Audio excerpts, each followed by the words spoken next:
You are listening to Impact Hustlers, and I am your host, Michael Schafrath. I have made it my mission to inspire the next generation of entrepreneurs to solve some of the world's biggest social and environmental problems.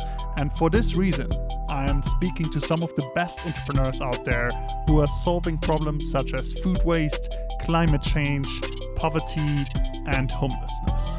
My goal is that Impact Hustlers will inspire you either by starting an impact business yourself, by joining the team of one, or by taking a small step, whatever that may be, towards being part of the solution to the world's biggest problems.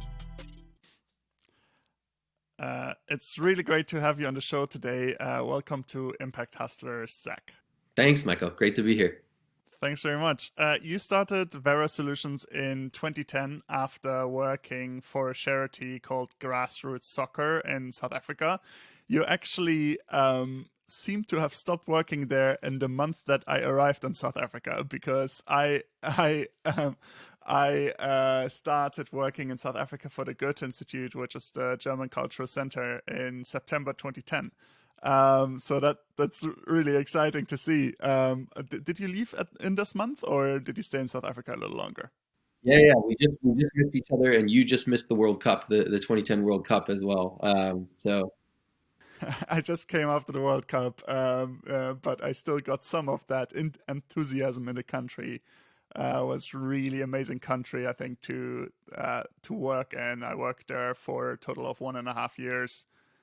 For 1 year for the Goethe Institute and a half a year for the German embassy, and got to see a lot of work there. And so we have some shared history in terms of where we lived. So in 2010, you actually worked for this charity. You stopped working for them. And during your work for that charity, you really saw a problem around how do we even measure our impact in a way that's efficient and that's not relying on paper and Excel sheets. Tell us a bit more about the problem you discovered at the time and how you initially solved it and how you set up Vera Solutions at the time.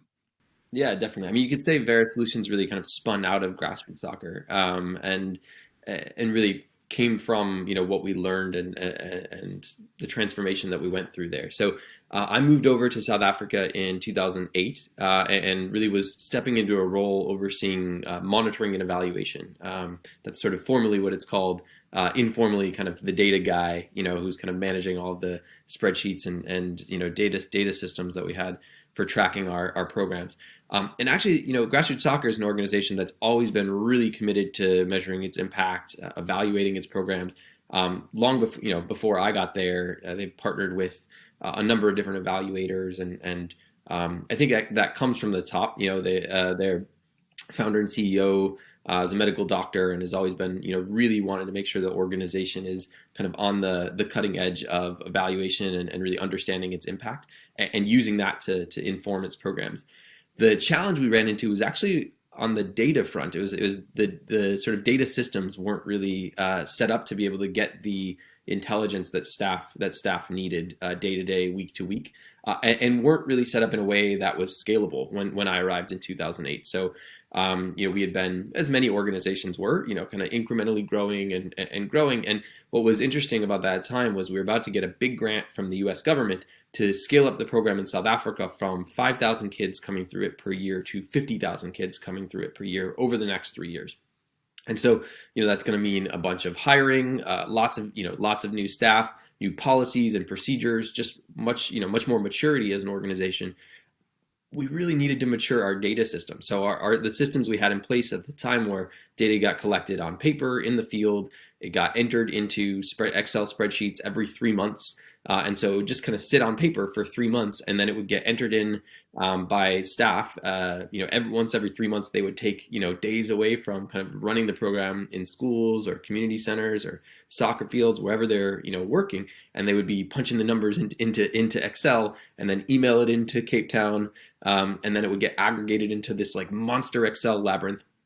And so there were a lot of inefficiencies and weaknesses with this, right? You had data quality issues, manual aggregation of data. Each step, mistakes are getting made, and data quality is suffering.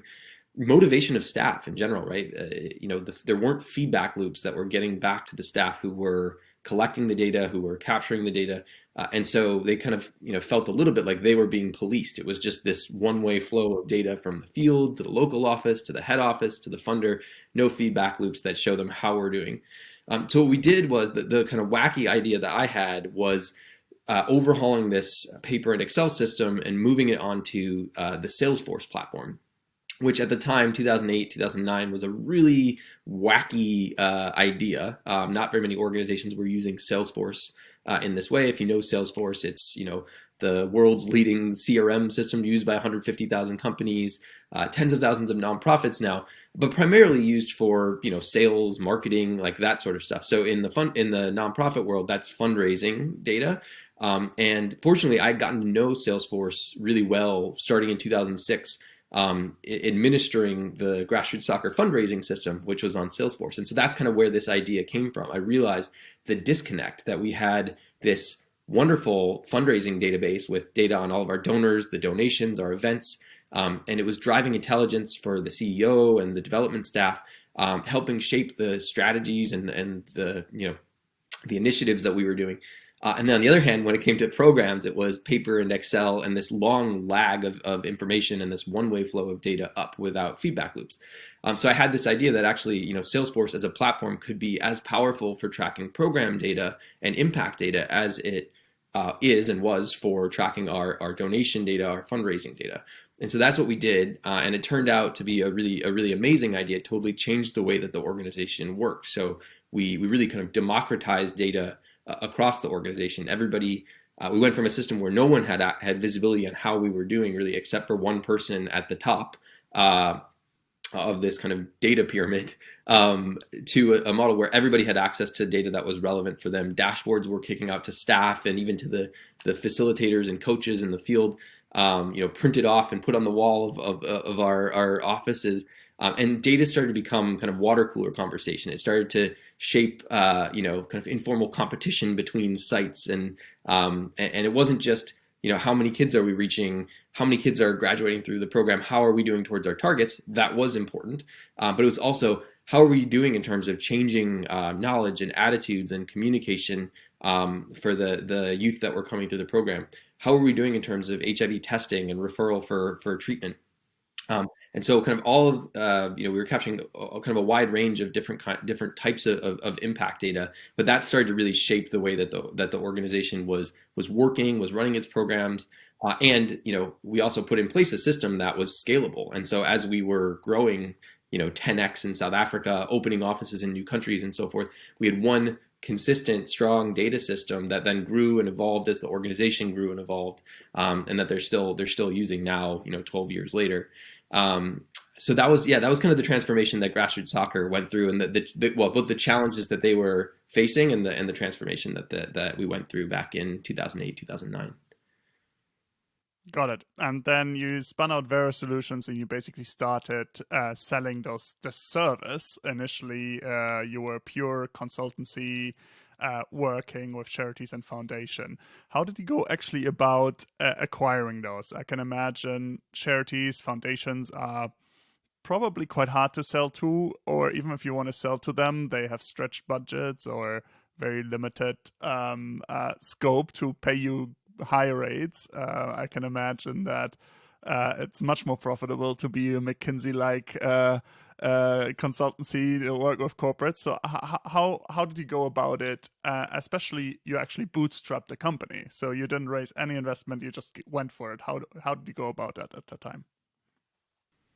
I think it helped in the early days that we didn't need our clients to pay really high rates, and we were super passionate about what we were doing. So what started happening in 2009 actually was other organizations started coming to us and saying, hey, we heard about this system you guys have built. Can we take a look? And we demo it to them, and they would say, this is exactly what we need, but we run a clinic, or we run a program for orphans and vulnerable children, or we're trying to improve our grant management, or we're running a gender-based violence program.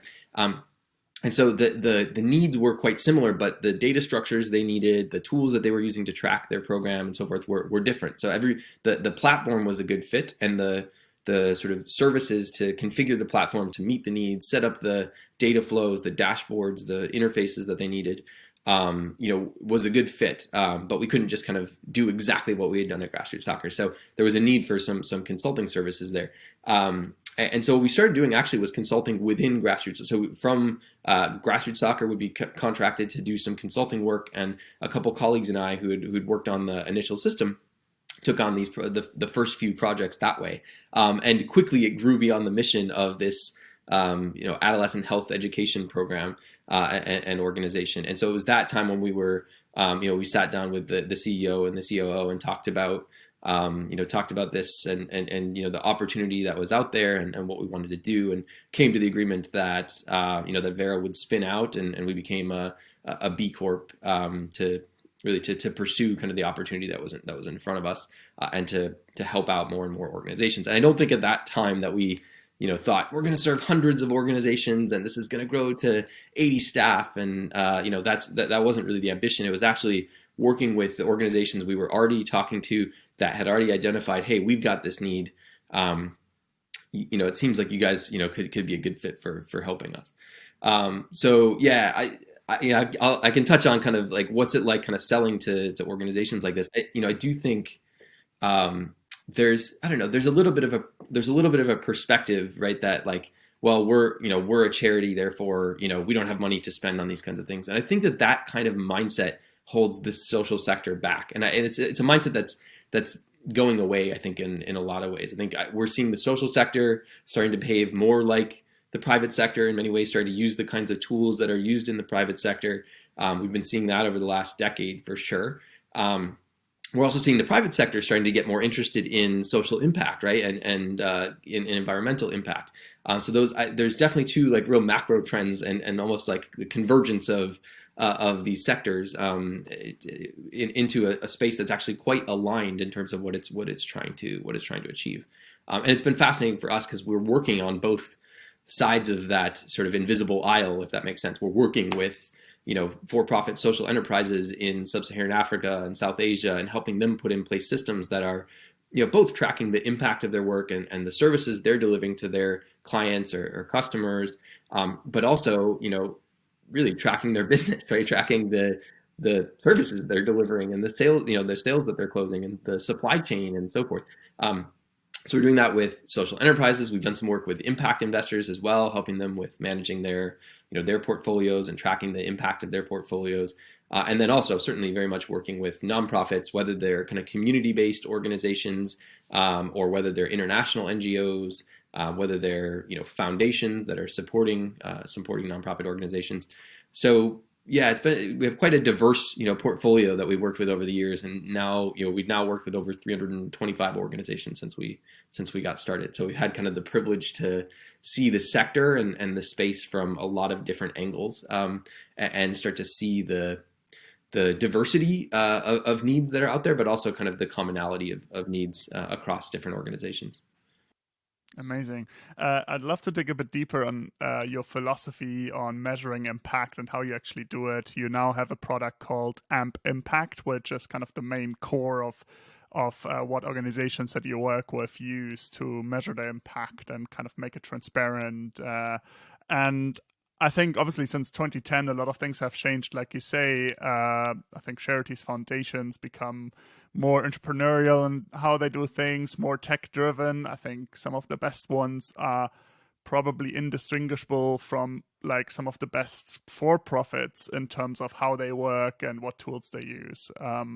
And the sector has probably come a long way. But at the same time, obviously, the companies that we cover here on the podcast on Impact Hustlers are very often for-profit impact companies. And I think similarly, they need to think about some of these issues as much as the charities and foundations you work with, right? So you have this great, or not so great example of Tom's Shoes. The whole model of Tom's Shoes is basically buy one, give one. This was actually what it was, at least for many years, when they started. So people bought a pair of shoes and they donated another pair of shoes. And there was a lot of problems with that model. They made an impact study themselves, and they realized that they had a net negative impact with what they were doing. So on paper, it sounded all very great, but they realized, okay, actually, we're doing more harm than good with what we're doing. And they changed their approach completely. Now they're supporting like local community projects, and I believe they're kind of on a better path right now.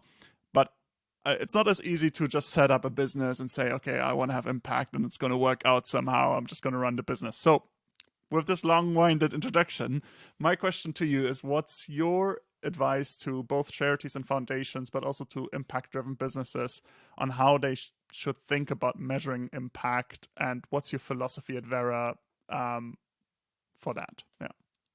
So, we've written up a piece for Salesforce.org on the 4 pillars of good monitoring and evaluation. And so it starts basically with good strategy. So you're planning out, you're putting in place a logic model. You're planning out the indicators that you're going to be tracking. You really want to make sure, and I'll come back to this, but you really want to make sure you've got a mix of indicators that give you a sense of your reach, right, scale, but also indicators that give you a sense of your depth, right? And I think that was kind of with the Tom's Shoes example. The challenge there is really like, how much of a change are we achieving per individual or per household or per community? And you really need to make sure you've got a balance there. So anyway, it starts with strategy and plan. And if you haven't written up a theory of change or drawn up a logic model that shows, here's how we're getting from the inputs and activities to the outputs and outcomes and the ultimate impact that we're working towards. That's the first step. Go back to step 1, right? So it's the strategy and plan. The second piece is kind of data collection tools and methods, right? So making sure that you're set up to collect data in alignment with the plan and the strategy. That is not going to have minimal bias in it. You're going to be set up to be able to account for confounding that might turn up where something is actually changing the outcome that you're not collecting data on. You need to be able to get all of the data that'll help you ensure you've got an informed understanding of of what's going on and what you're achieving at the later stage. The next pillar is around systems. So good data systems, which is a big part of where Vera has come in over the last decade. So making sure you've got systems that are flexible, systems that have features that help you when it comes to data analysis, visualization, simplifying workflows, saving people time and headaches. So systems is often a neglected part of the puzzle that we found. Like, you can have a really good strategy and a really good data collection tools and methods, but if you're just doing if you're just doing paper and Excel, or if you're just doing pick your favorite mobile data collection tool and putting that into a big CSV file, ultimately somebody's got to pull that data together to make some sense of it. And so the systems become really important. And the last pillar is around capacity. Capacity is, I break capacity down into capable person hours. So you actually need enough capability. You need the right skills to be able to collect and manage and analyze the data. But then you also need enough person hours available to be able to apply those skills so that you aren't stretching your staff too thin. And I think that's another area where we see the sector is often underestimating, whether we're talking about social enterprises or we're talking about NGOs. Oftentimes people underestimate the skill needed and the time needed to be able to do a good job when it comes to collecting, managing, analyzing, visualizing, and ultimately using impact data. So yeah, those four pillars, I would say, is kind of is a good way to think about it. And then the second major piece of advice is, again, coming back to that strategy and that plan. We think about impact data, and this is kind of coming from my epidemiology background. We think about it as reach times effectiveness times the magnitude of the problem that you're working to solve. Right, reach times effectiveness times the magnitude of the problem. So oftentimes organizations are actually very good at collecting reach data, and that's really done through monitoring. It's done through day-to-day routine data collection. It's oftentimes kind of counting the participants that are coming through the program, but it's important. Reach is super important to that impact equation, and not just counting, but also making sure you're setting up to be able to break down the whether it's participant numbers or whether it's households or geographies or whatever it is, to kind of disaggregate and break out that reach in ways that are meaningful, and give you the kind of insight around who's benefiting from the program. The second piece is effectiveness, which is how much are you moving the needle per person or per household, per community, per animal, whatever your kind of unit of reach is, right? How much is the needle getting moved per unit, which is tricky, right? I mean, there's a spectrum of rigor that you can apply when you're looking at measuring effectiveness. On the one side is, just surveying, your participants, afterwards, and getting some feedback from them, or getting answers to self-reported questions around what kind of change they feel like they've seen. On the other side of the spectrum is running randomized controlled trials, where you're randomizing which individuals go through the program, which individuals don't go through the program, and then following them over time and comparing the change that's observed. There's a lot of options within that spectrum, right? So it's not either or. Obviously, randomized controlled trials are expensive and time consuming, and not the kind of thing you're going to be constantly running lots of RCTs. So I think finding the right balance and kind of the Goldilocks solution when it comes to outcome evaluation, tracking effectiveness, is really important. And the last part, magnitude of the problem, really that's kind of in there just to help us, remember that if we're trying to move the needle on malaria, right, we can be distributing insecticide-treated mosquito nets, for example, right? We know that if children are sleeping under insecticide-treated mosquito nets, it reduces incidence of malaria significantly. So we have good data on effectiveness. An organization that's doing that kind of distribution doesn't need to go run an RCT to assess the effectiveness of their ITNs. We know it's an effective intervention. They probably are focused more on the reach, and then also kind of like uptake and process and utilization, right? But if they're focused in an area where you have very low malaria incidence, they're going to have less impact than an organization that's really focused in, part of, let's say, Cameroon, where there's really high malaria incidence. You're going to have, way less impact if you're doing mosquito net distribution in Vermont. Stating the obvious, but the point is, like, it is very important to consider the magnitude of the problem, and it may not just be geographic. It may be different types of individuals or types of communities that you want to consider who's going to be participating in this intervention or benefiting from a service or product. Got it. And then let's talk a bit about AMP Impact and the way it works. I understand it's actually quite flexible, right? So whatever type of metrics organizations are measuring, they can usually kind of track it with AMP Impact. Can you give us an example of maybe one of your customers, or like hypothetically how somebody would use the platform and kind of transform their work through that? Yeah, definitely. So AMP Impact really emerged from our first 5 years, and it emerged from the common needs and common patterns that we had seen across, at that time, dozens and dozens of organizations we had worked with. We found that while on the ground, tracking impact, the data collection tools and data structures that were being used actually varied quite a bit organization to organization. At the more aggregate level, so when we're talking about tracking the impact of an organization's portfolio of projects or programs, or tracking impact for an investment that's, or a grant that we've made, the data structure is actually really consistent, and the sets of interfaces that people need, or kind of pages, components that people need in a system, were really consistent.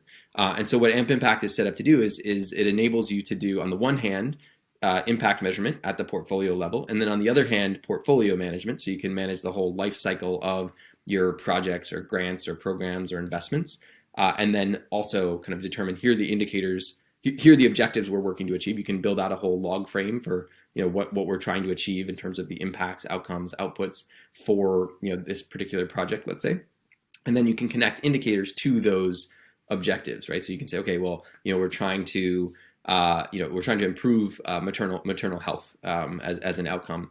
You can set up indicators, or use standard indicators like the maternal mortality ratio, and link that to the outcome you're interested in, and then set targets for what you're trying to achieve with your program. Whether that's a reach indicator for the number of individuals that are coming through a program, disaggregated by sex and by age, or if it's an effectiveness or kind of depth indicator. So looking at how much change are we observing in reported risky behavior, or how much increase are we seeing in savings for farmers, for example. How much are we reducing tons of carbon? So really any kind of indicators will work. It is definitely set up to be super flexible in that sense. A good example is the Aga Khan Foundation. So they're headquartered in Switzerland and working across 18 countries, I believe. And so they're managing data for their whole portfolio of grants and projects with AMP Impact. So they use Salesforce to track kind of the inbound pipeline of grants that they're working to bring in. And then as grants are won, they're building out log frames that are aligned with what they're submitting to their funders, and then setting targets, tracking the results that they're achieving across all those projects. And so they were actually one of our earliest customers with AMP Impact. We now have about 60 organizations that are using the product to manage their impact data and manage their portfolio data. Got it. And how does your business model work with them? Do they pay a subscription fee, and is the consultancy separate to that, or how does it work? How long do you actually stay and consult? Is that an ongoing thing, or like just a setup thing? How does it work? Yeah, it varies a bit organization to organization. So AMP Impact has a license fee, an annual license fee that organizations pay, in addition to the Salesforce licenses that they pay. And then there's a consulting engagement to really discover, understand the needs of a client, design the solution that's going to be needed, leveraging the components of AMP Impact, build out the system that's going to be needed, migrate legacy data into it to replace whatever system we're replacing if there's an existing system, test out the system end to end, facilitate testing with the organization itself, kind of user acceptance testing, and then do training and supporting the rollout. So that's kind of there's a consulting component, just as the consulting engagements we've always done over the years. There's consulting work to do around AMP Impact, and I guess the way to think of it is AMP Impact isn't trying to be 100% of what everybody needs, or really 100% of what anybody needs. It's trying to be sort of 60 to 70% of what everybody needs, and the remaining 30 to 40% that comes through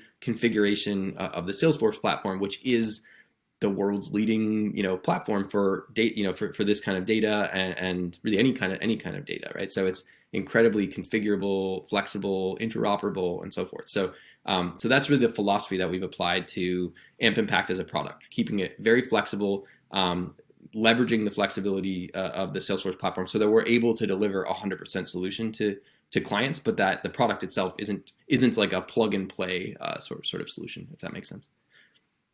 Got it. I'd like to dig deeper on your entrepreneurial journey and sharing some of the lessons learned, I think, throughout the last 10 years of your entrepreneurial journey. And just going back, obviously, to the beginnings, you bootstrapped the business. You, I think, initially had 2 co-founders that joined you in starting the company. And now, I think, how many employees have you got? How many offices? Can you give us a quick overview of that? Yeah, we're 78 at the moment across 5 offices on 5 continents. So we're. There we go. So yeah, just to give the perspective for the listeners, coming from like a bootstrap business, maybe initially not even kind of having any sort of massive costs, just trying to survive, obviously, to now having a massive team, almost 80 people globally spread all over the world. Can you tell us about like some of the biggest challenges around scaling from where you came from 10 years ago to now, and some of the lessons learned throughout that journey, and how you made this work? I mean, this is a big question, but is there a few nuggets that you can share on that? Yeah, definitely. So I mean, I go back to the beginning. I mean, when we started, we were 3 people working part-time. So both of my co-founders had other full-time jobs. I was doing my master's at the time, so this was kind of a side hustle, you could say. And I think we had found at the very beginning, we had found that this is a massive problem, right? There's thousands of organizations that need this kind of that need this kind of service. We found that we had a really unique niche of skills for this, in understanding the technology and Salesforce well, but also understanding the real world challenges and having experience working around sub-Saharan Africa, understanding monitoring and evaluation and so forth. So we had an interesting and valuable, niche of skills. We had, it was a situation where clients were willing to pay for the services they were getting from us, especially if we're building out a good system that's going to be useful for them. And it was something that was just super fun and rewarding, and inspiring work. I mean, just you kind of get done with one of these projects and are like fired up to start the next one. So I think we, years later, I learned about the age-old Japanese concept of ikigai, which is like, you got this reason for being, right? And it's the intersection of what the world needs and what you're good at and what people will pay for, and what you love, right? And so I think we've kind of happenstance sort of discovered that actually Vera has a really strong ikigai, and I think that's, I'm a big believer that that's a critical aspect of what will enable an organization to grow. Good leadership and a strong reason for being. If you can execute well and you've got really a purpose that aligns with what you're good at, what you're passionate about, and what the world needs, like I think you're quite set up for success. So that's an important kind of back piece of it. So we're three co-founders that were working part-time.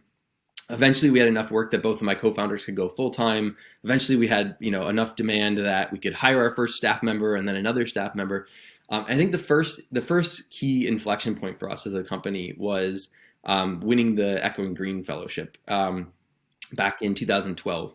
And this was a long shot. It's incredibly competitive. They have, 3,000 plus people apply for it each year, and they give out, 20 or something. And so with any of these accelerators or awards or fellowships or programs, it is, you give it your best, but it's a crapshoot. You're kind of throwing your hat in the ring and hoping for the best. And that was a really important inflection point because it injected a bit of capital into the company, about $80,000 at the time.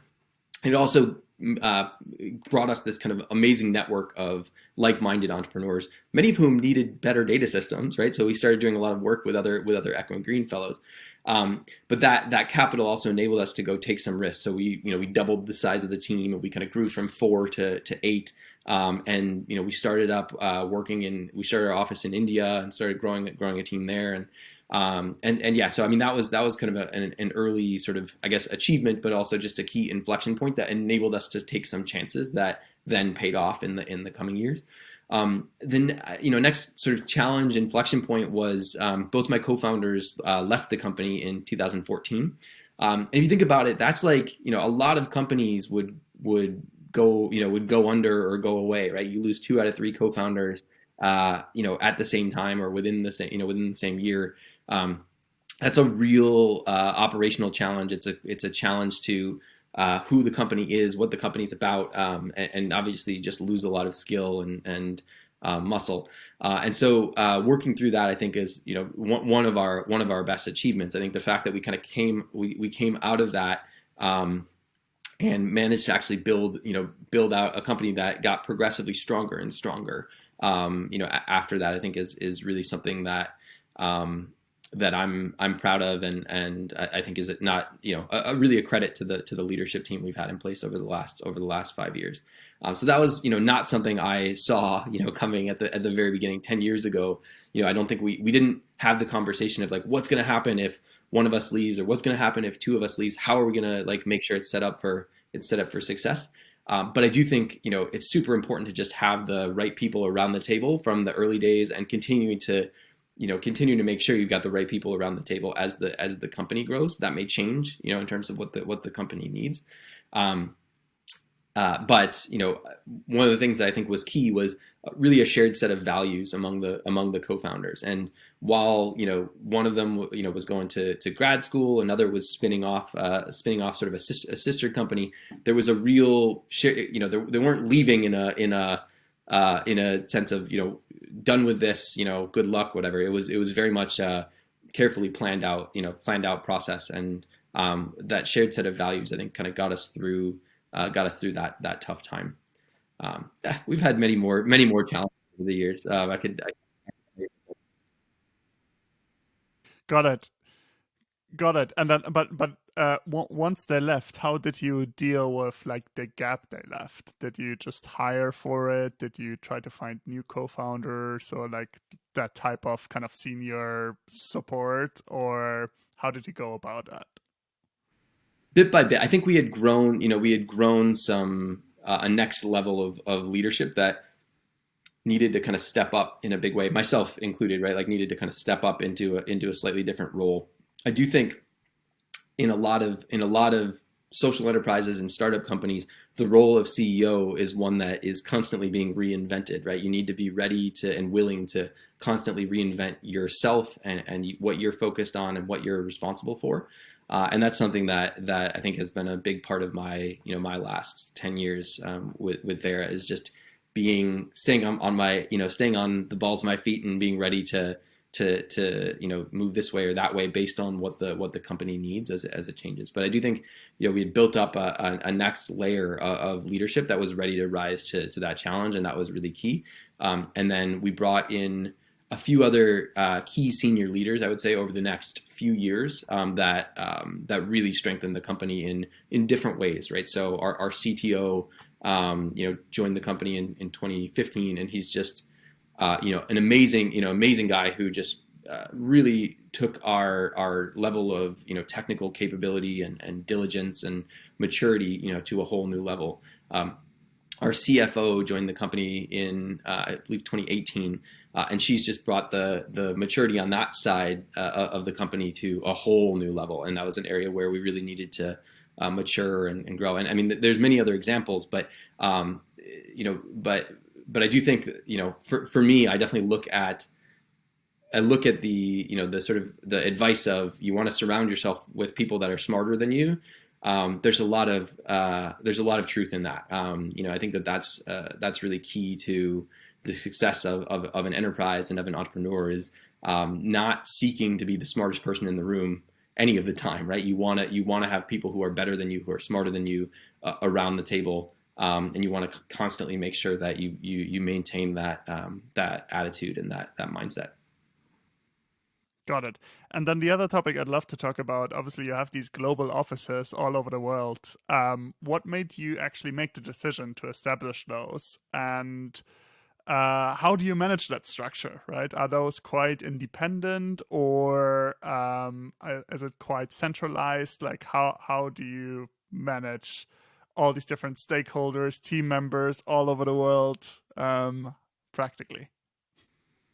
Yeah, it's evolving a little bit, actually. Where it's an area where we're constantly asking ourselves, are we doing this the best way, the most efficient way? Are we doing this in the way that's best set up for our staff, to make sure they've got the support they need? I would say early on, from early on, we adopted kind of a divide and conquer approach, right? So one of the co-founders moved to India, another moved to Kenya. We started up teams and kind of built teams around them. I was based in London.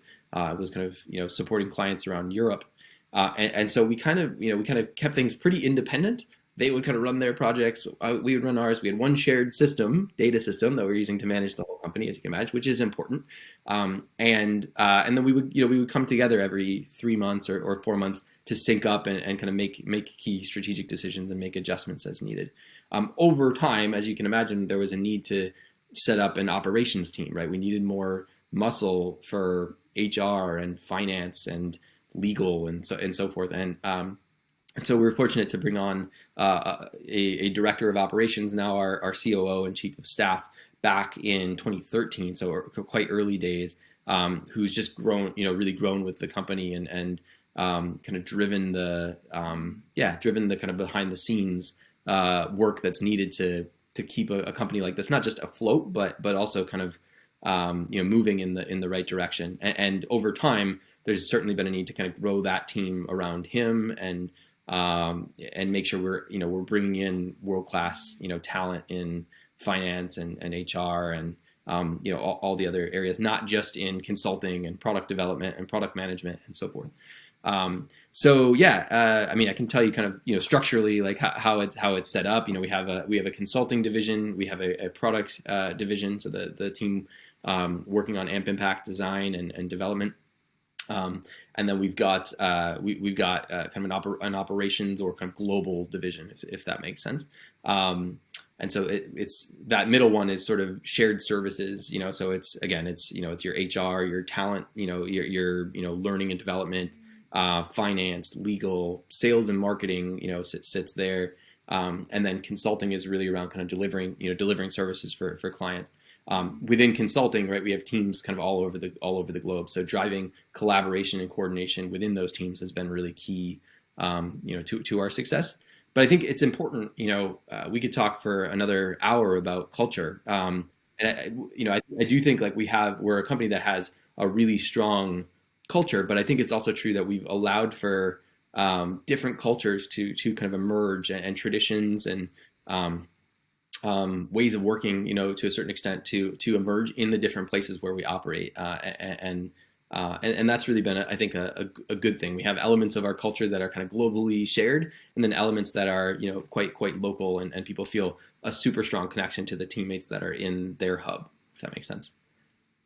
Got it. So this is also, as an entrepreneur, taking a conscious decision to let some control go over the culture, right? I think very often, like the cliche startup founder, you want to control the culture, you want to make sure that everything is really the way you want it to be. But obviously, this is about like some big shared values, but then giving people the freedom to define the culture locally as well, right?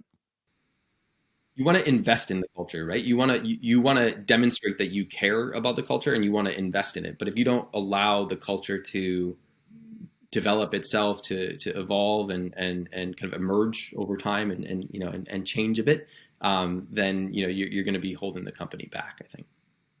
Got it. I've got one last question for you. Your journey with Vera Solutions is about 10 years long so far. So my question is about the future. If you think 10 years ahead, um, how does the world look like in 10 years, if Vera Solutions continues to succeed with what you're doing? How do you imagine the world, especially the world you're in terms of charities and foundation? How does that work?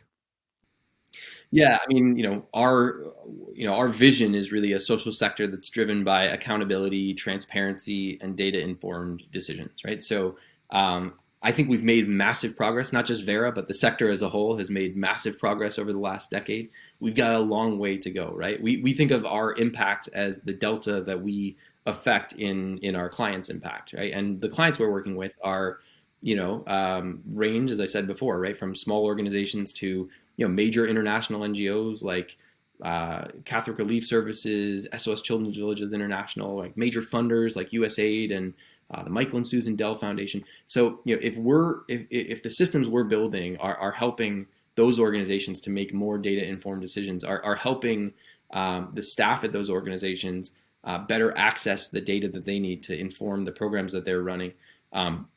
I think that is going to have a dramatic effect on our, as a sector, our collective ability, not just a sector, but the world, our collective ability to achieve the Sustainable Development Goals, to change what the world looks like, right? That whether we're talking about, poverty, whether we're talking about water and sanitation, whether we're talking about gender equality, whether we're talking about climate change, God knows we've got a lot of work to do, right? And there's no shortage of problems for problems for us to all work on, right? And so I think what's fascinating and fun, but also challenging about our work is we're working across all of the 17 SDGs, right? Like we're working with clients that are having impacts on really all of these things, and that's quite rewarding, but it's also a challenge because we can't be experts in absolutely everything, right? So yeah, I think I certainly am excited to see the progress that we can make against the Sustainable Development Goals. We've had some big setbacks and challenges with the COVID pandemic, and the hope being that the world can bounce back well, and hopefully that this experience has also spurred some innovation in the tools that we use, the ways that we work as well. that can propel the work forward in realizing the Sustainable Development Goals. Thank you very much for joining us today, Zach. It was really inspiring to hear about your journey from the small, scrappy, almost accidental business running into a problem while you do some work into this global operation that's pushing the sector forward. I think I actually used to work as a charity fundraiser. I used to actually work for SOS Children's Villages fundraising in Germany. I